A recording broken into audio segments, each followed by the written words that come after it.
আপোনালোকে অসমৰ বিভিন্ন প্ৰান্তৰ পৰা আমাৰ এই যিটো সমস্যা বৰ্তমান তেজপুৰ বিশ্ববিদ্যালয়ত চলি আছে তাৰে বিষয়ে দিহা পৰামৰ্শ দিবলৈ আহিছে। গতিকে আমি পলম নকৰি এই অনুষ্ঠান আৰম্ভ কৰিবলৈ লৈছোঁ। তাৰে আগত মই সময়ৰ প্ৰতি লক্ষ্য ৰাখি আপোনালোকক নিজৰ ভাষণসমূহ প্ৰায় 3 মিনিটৰ ভিতৰত আমি সম্পূৰ্ণ কৰিবলৈ আমি অনুৰোধ কৰিছোঁ। আৰু লগতে এটা ৰিকুৱেষ্ট, আমাৰ এটা অনুৰোধ আছে যে যিখিনি দিহা পৰামৰ্শ আপোনালোকে যাতে আমাক প্ৰদান কৰে সেইখিনি মানে সমলক্ষে তেজপুৰ বিশ্ববিদ্যালয়ৰ বৰ্তমানৰ যিটো পৰিস্থিতি সেই পৰিস্থিতিৰ লগতে জড়িত হয়। গতিকে অনুষ্ঠানটো আমি আৰম্ভ কৰিব খুজিছোঁ এজন শিক্ষাবিদৰ জৰিয়তে। আমি মঞ্চলৈ আহ্বান জনাইছোঁ আমাৰ শ্ৰদ্ধাৰ দীপেন বেজবৰুৱা ডাঙৰীয়া। তেওঁ গুৱাহাটী ইউনিভাৰ্চিটি টিচাৰ্ছ এছ'চিয়েশ্যনৰ সভাপতি। তেওঁক আহি আমাক দিহা পৰামৰ্শ দিবলৈ অনুৰোধ কৰিছোঁ। ধন্যবাদ।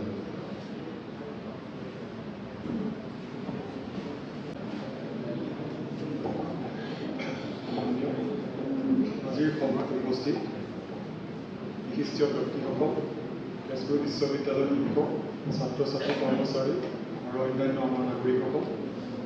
আচলতে মই কম বুলি অহা নাছিলোঁ, শুনিম বুলি আহিছিলোঁ, কিন্তু প্ৰথমে মোকে নিমন্ত্ৰণ কৰিলে ইয়াত ব্যৱহাৰ ক'বৰ কাৰণে। আচলতে যিদিনাখন তেজপুৰ বিশ্ববিদ্যালয়ত আমি এটা দল গৈছিলোঁ গুৱাহাটী বিশ্ববিদ্যালয়ৰ পৰা, সেই পৰিস্থিতি আমি সেইদিনাখন দেখি খুব মৰ্মাহত হৈছিলোঁ যে অসমৰ এনেকুৱা এখন আগশাৰী বিশ্ববিদ্যালয় যাৰ জন্ম হৈছিলে অসম চুক্তি, অসম আন্দোলনৰ ফলত, তাৰ এনেকুৱা এটা অৱস্থা আহি পৰিলেহি।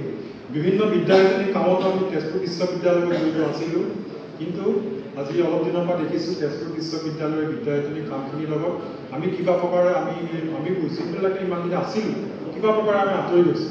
হয়তো নতুন কিছুমান চিন্তা চৰ্চা বা নতুন এটা ৰেজিমৰ আণ্ডাৰত গোটেই কথাবিলাক বা শুৱনি হৈছে। গতিকে এই পৰিৱেশ খুব দুখ লগা।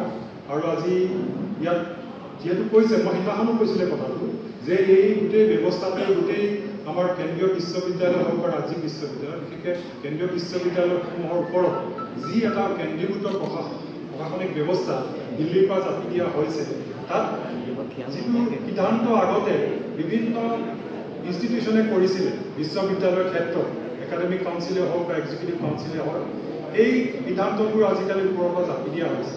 আৰু তাৰ লগতে উপাচাৰ্য নিযুক্তিৰ যিটো প্ৰক্ৰিয়া, এই প্ৰক্ৰিয়াটো সম্পূৰ্ণৰূপে কেন্দ্ৰীভূত কৰি তেওঁলোকৰ নিজৰ আইডিঅলজি বা তেওঁলোকৰ নিজৰ আদৰ্শৰ মিল থকা ব্যক্তিসমূহক কেন্দ্ৰীয় বিশ্ববিদ্যালয়সমূহত নিযুক্তি কৰিছে। তাৰ ফলস্বৰূপে মণিপুৰ বিশ্ববিদ্যালয়, তাৰপিছত নৰ্থ ইষ্ট ইউনিভাৰ্চিটি, আৰু থাৰ্ড আমাৰ এতিয়া এই অসমত আজি আহি পেলাই আমাৰ তেজপুৰ বিশ্ববিদ্যালয়ত এই গোটেই কথাখিনি আমি দেখা পাইছোঁ। গতিকে এই গোটেই ব্যৱস্থাটো পৰিৱৰ্তন নোহোৱালৈকে আচলতে আমি বিশ্ববিদ্যালয় গোটেই কথাবিলাক দেখিম।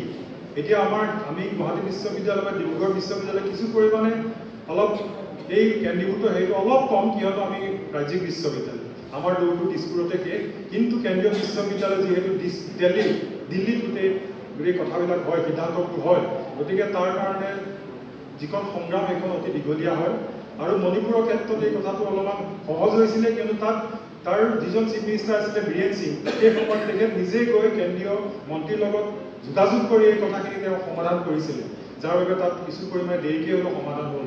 আৰু ইয়াৰ ক্ষেত্ৰতো নেহৰুৰ ক্ষেত্ৰতো দেখিলোঁ যে তাৰ মুখ্যমন্ত্ৰীয়ে কিছু হস্তক্ষেপ কৰিছে, কিন্তু যি পৰ্যায়ত মণিপুৰত হৈছিলে তেখেতে সেইটোকে কৰা নাই। গতিকে তাৰ এতিয়াও এই প্ৰভাৱটো চলি আছে।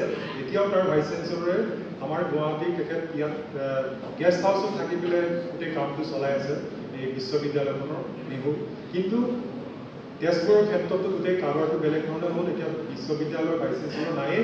আৰু সেইটো যদি ন্যূনতম এটা যদি কেন্দ্ৰীয় চৰকাৰৰ জ্ঞান আছে যে যিকোনো এজন অফিচাৰ বা যিকোনো এজন পদত থকা ব্যক্তি অকৰ্তৃত্বভাৱে ইমান দীঘলীয়া দিন অনুপস্থিত থাকে, তেখেতক আচলতে ইতিমধ্যে ৰিমুভ কৰিব লাগিছিল। কিন্তু বিভিন্ন ৰাজনৈতিক বা অন্যান্য কাৰণত তেখেতক কৰা নাই।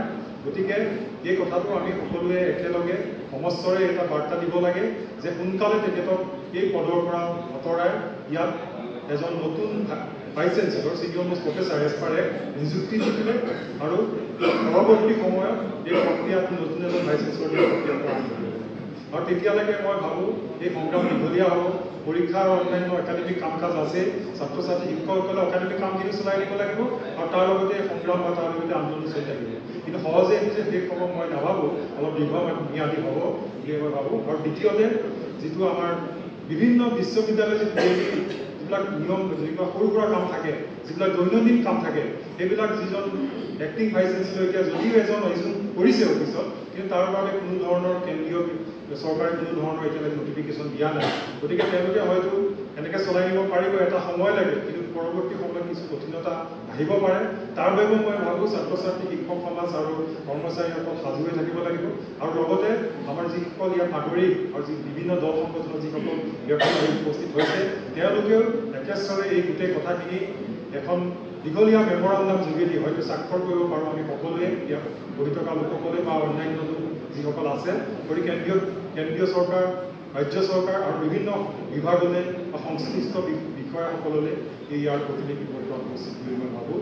আৰু এইখিনিকে ক'লোঁ। মই ভাবোঁ আৰু অন্যান্য সকলো আলোচনা আৰু বিভিন্ন ক্ৰিয়া কৰ্ম ওলাব। এইখিনিকে কৈ মই বক্তব্য ধন্যবাদ।